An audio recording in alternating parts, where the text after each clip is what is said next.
Bagaimana cara menjelaskan kepada anak-anak yang belum balik ketika mereka menanyakan tentang sifat Allah? Karena mereka juga berimajinasi tentang Allah dan bentuknya seperti manusia. Kita harus memberikan penanaman yang kuat kepada anak. Nah, Allah tidak mungkin sama dengan manusia. Jadi kamu jangan membayangkan. Ya. Sering-sering kita begitu kan, Pak. Allah tidak sama dengan manusia, jangan dibayangkan. Allah tidak sama dengan manusia, jangan dibayangkan. Sehingga ketika si anak hendak membayangkan, langsung dia tidak mau membayangkannya. Iya, itu penting untuk ditanamkan sifat seperti itu. Jangan dibiarkan dia berimajinasi, sebab itu akan merusak dia nantinya. Iya.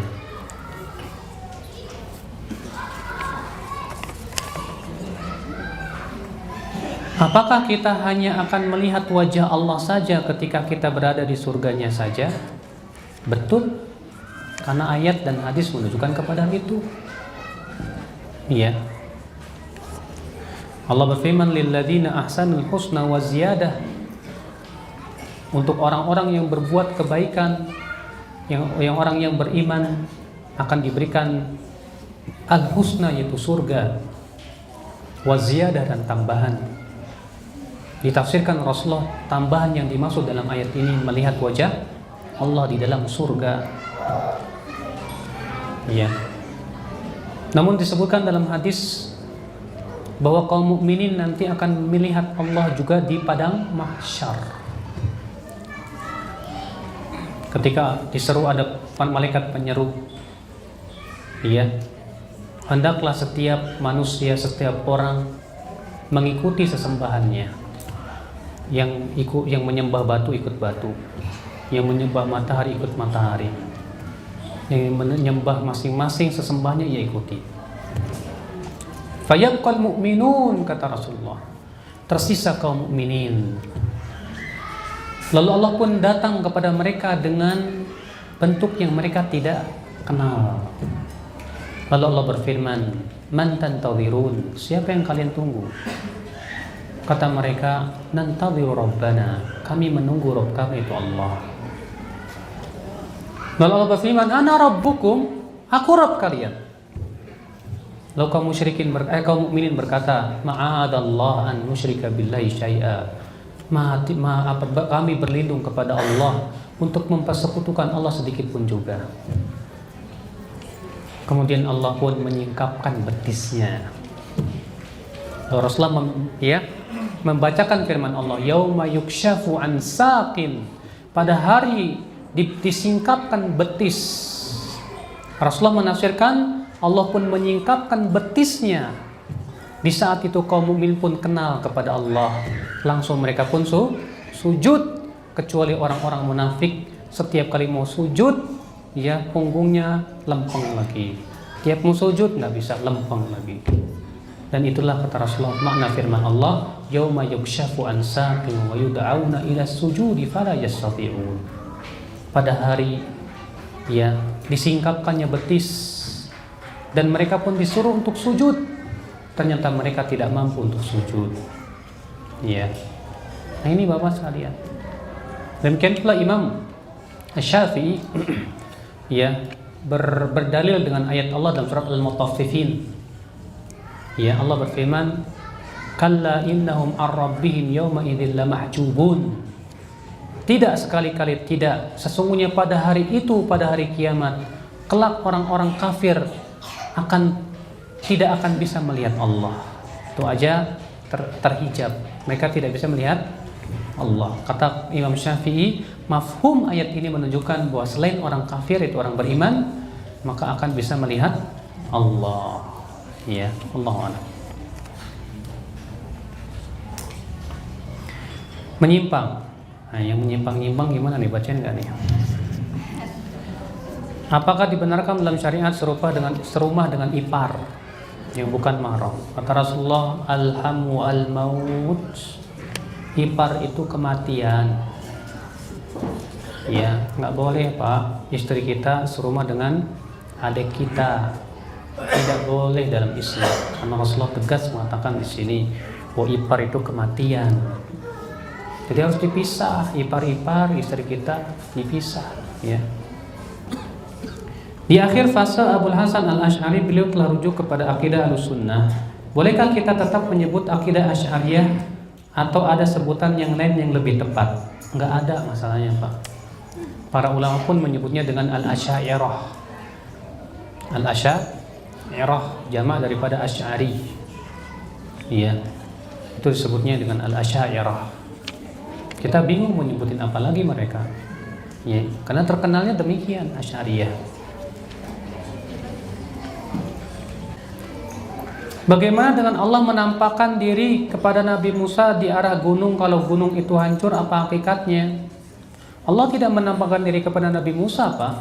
Allah menampakkan diri kepada gunung. Makanya ketika Nabi Musa minta kepada Allah, ingin melihat Allah, apa kata Allah? Lan tarani, kamu tidak akan melihatku. Walakin inzur ilal jabal, tapi lihatlah ke gunung itu. Ya, fa in istaqarra makanahu fasawfa tarani. Kalau gunung itu masih tetap tidak hancur, kamu akan bisa melihatku. Lalu Allah pun memperlihatkan kepada dirinya kepada gunung. Dalam riwayat Ibnu Mandah, Allah memperlihatkan jarinya saja. Ya, lalu gunung itu hancur sehancur-hancurnya karena takut kepada Allah. Maka Nabi Musa pun pingsan karena tidak kuat. Ya. Makanya ikhwatul Islam, Nabi Musa tidak melihat Allah Subhanahu wa taala. Ya. Karena hijab disebutkan dalam hadis hijabuhun nur. Lau kasyafat an hijabi la ahraqat ya ma mada basari atau kama qala. Kata Rasulullah, hijab wajah Allah itu hijabnya cahaya. Kalau Allah membuka hijab cahayanya itu, maka akan terbakar semua yang dilihat oleh Allah. Sedangkan semuanya tidak lepas dari penglihatan Allah Subhanahu wa taala. Ya. Apa konsekuensi dalam ibadah jika tidak memahami nama dan sifat Allah dengan benar? Konsekuensinya kita nggak khusyuk. Ya. Bagaimana kita mau bisa khusyuk sementara kita tidak kenal Allah siapa, Allah apa, dan bagaimana? Bagaimana akan khusyuk? Bagaimana kita akan rasa takut, kita akan tumbuh ketika kita tidak kenal siapa Allah Subhanahu wa taala? Iya. Tapi ketika Bapak yakin saya punya Allah yang maha besar, saya punya Allah yang maha keras siksanya, pasti akan tumbuh rasa takut. Ketika Bapak yakin saya punya Allah yang sangat kasih sayang kepada hambanya, saya punya Allah yang sangat indah sekali namanya, demikian pula ciptaan dan pensyariatannya, maka akan tumbuh rasa cinta. Ya. Bagaimana kita menyikapi atau membayangin Allah dalam sholat? Waduh, gimana dong, coba bayangin Allah. Saya mau tahu, ya penanya nih, saya dalam sholat membayangin Allah, Ustaz. Gimana membayangin ya? Ya. Pernah suatu ketika Abdurrahman bin Mahdi setelah kajian hadis, rupanya ada pemuda, dan pemuda itu kebetulan anaknya gubernur. Dan Imam Abdurrahman bin Mahdi mendengar bahwa pemuda ini suka membayangkan Allah dengan imajinasinya. Kemudian dipanggilnya si pemuda itu, "Hai pemuda, kemari, duduklah. Coba kamu sifati Allah." Akhirnya dia pun mensifati dengan imajinasinya, Allah tuh begini. Lalu Abdurrahman bin Mahdi berkata, "Cukup. Kamu punya ilmu tentang malaikat?" "Punya." "Tahukah kamu bahwa malaikat itu punya sayap?" "Tahu." "Kamu punya ilmu tentang malaikat Jibril?" "Punya." "Tahukah kamu bahwa malaikat Jibril punya sayap 600? "Tahu." "Sekarang coba bayangkan dan gambarkan malaikat yang punya 3 sayap." "Wah, nggak bisa saya." Subhanallah, kamu tidak bisa membayangkan malaikat padahal itu makhluk Allah, lalu kamu membayangkan Allah pencipta malaikat? Ya, akhirnya si pemuda itu taubat. Ya, tidak mau lagi membayangkan atau mensifati Allah dengan akal-akalnya. Ya, nggak mungkin, Pak. Jadi Bapak gimana dong Ustadz supaya, kan disebutkan dalam hadis ya, bahwa ihsan itu kamu beribadah kepada Allah seakan-akan kamu melihat Allah. Kan kata Rasulullah seakan-akan, bukan berarti kamu melihat seakan-akan. Jadi gimana tuh seakan-akan? Saya bayangkan, tidak mungkin terbayangkan zat Allah. Seakan-akan itu artinya kamu melihat Allah, saking kamu kenal Allah dengan nama-nama dan sifat-sifatnya, sehingga saking dalamnya keilmuan kamu terhadap Allah menjadikan seakan-akan kamu melihat Allah subhanahu wa ta'ala. Nah, ini akal Islam azani Allah ya. Sedangkan Allah tidak mungkin bisa terbayangkan.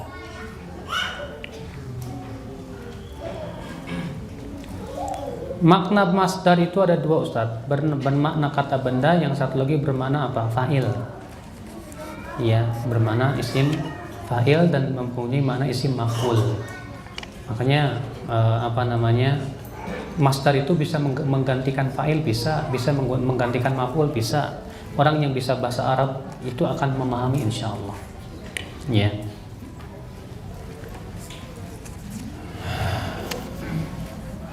Menghafal nama-nama sifat Allah adalah wajib bagi kaum muslimin. Apa hukumnya berzikir dengan menyebut Asmaul Husna? Pak, Asmaul Husna itu bukan buat berzikir, Pak. Silakan Bapak cari hadisnya atau ayatnya atau dalil dari Al-Quran dan hadis yang menyebutkan bahwa Rasulullah berzikir dengan Asmaul Husna. Tidak ada. Rasulullah hanya mengatakan wa inna lillahi tis'atan wa tis'ina isman. Allah mempunyai 99 nama. Kata Rasulullah apa? Man ahsaha. Tuh lihat. Siapa yang mengihsoknya. Rasulullah tidak mengatakan siapa yang berzikir dengannya. Tidak. Rasulullah mengatakan siapa yang mengihsoknya. Berarti nama Allah itu bukan untuk berzikir, tapi untuk diihsok. Dan sudah saya sebutkan tadi, ihsok itu ada 4 martabat.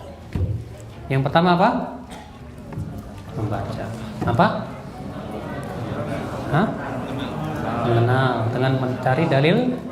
Yang kedua apa? Menghafal. Yang ketiga apa? Memahami maknanya. Keempat apa? Mengamalkan konsekuensinya. Itu tidak ada dalam hadis-hadis Nabi SAW bahwa Rasulullah mengajarkan para sahabat, ayo zikir kamu dengan nama Allah.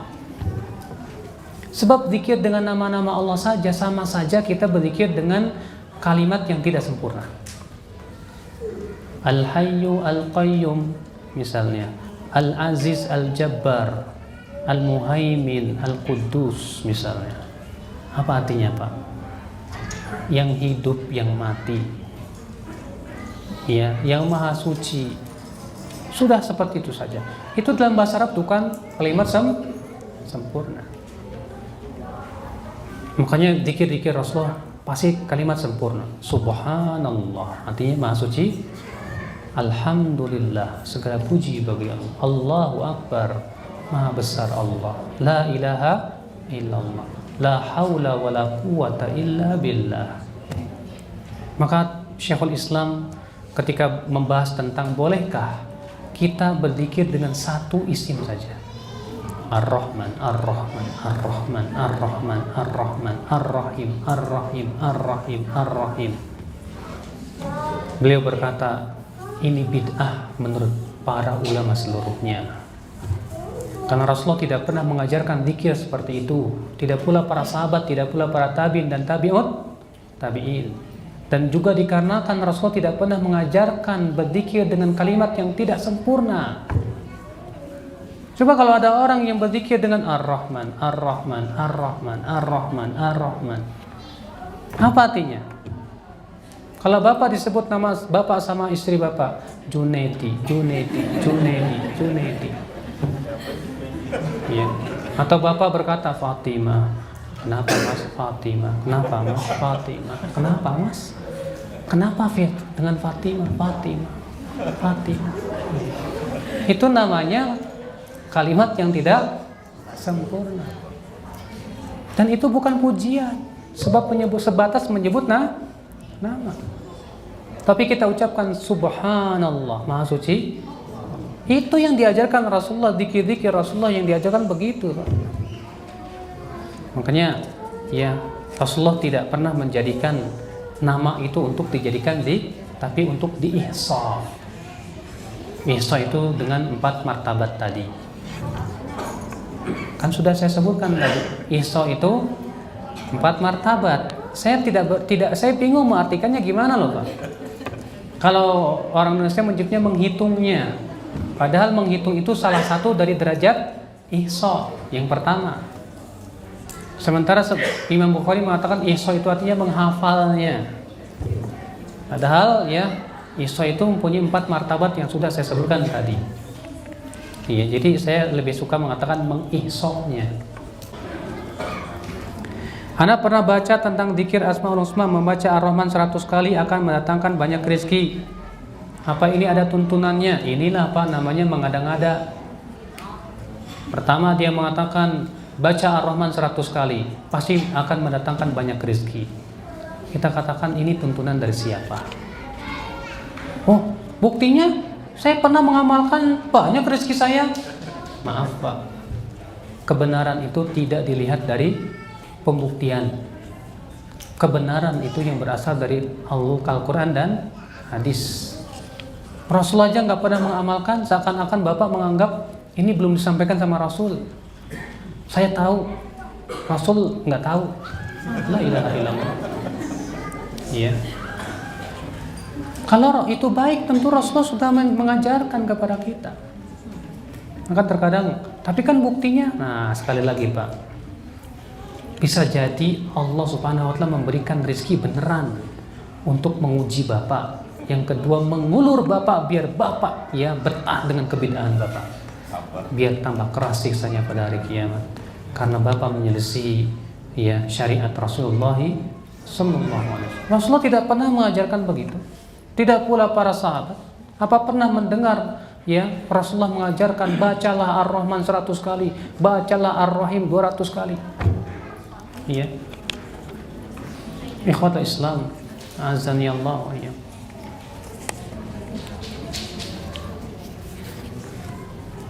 Afwan, apakah membaca surat Al-Kahfi pada hari Jumat dan malam Jumat mempunyai fadilah yang berbeda? Tidak ada bedanya. Walaupun memang sebagian ulama mengkritik lafaz malam Jumat. Ya, mereka menganggap kata lafaz malam itu syadz. Namun Al-Hafidz Ibnu Hajar mengatakan tidak syadz. Ya.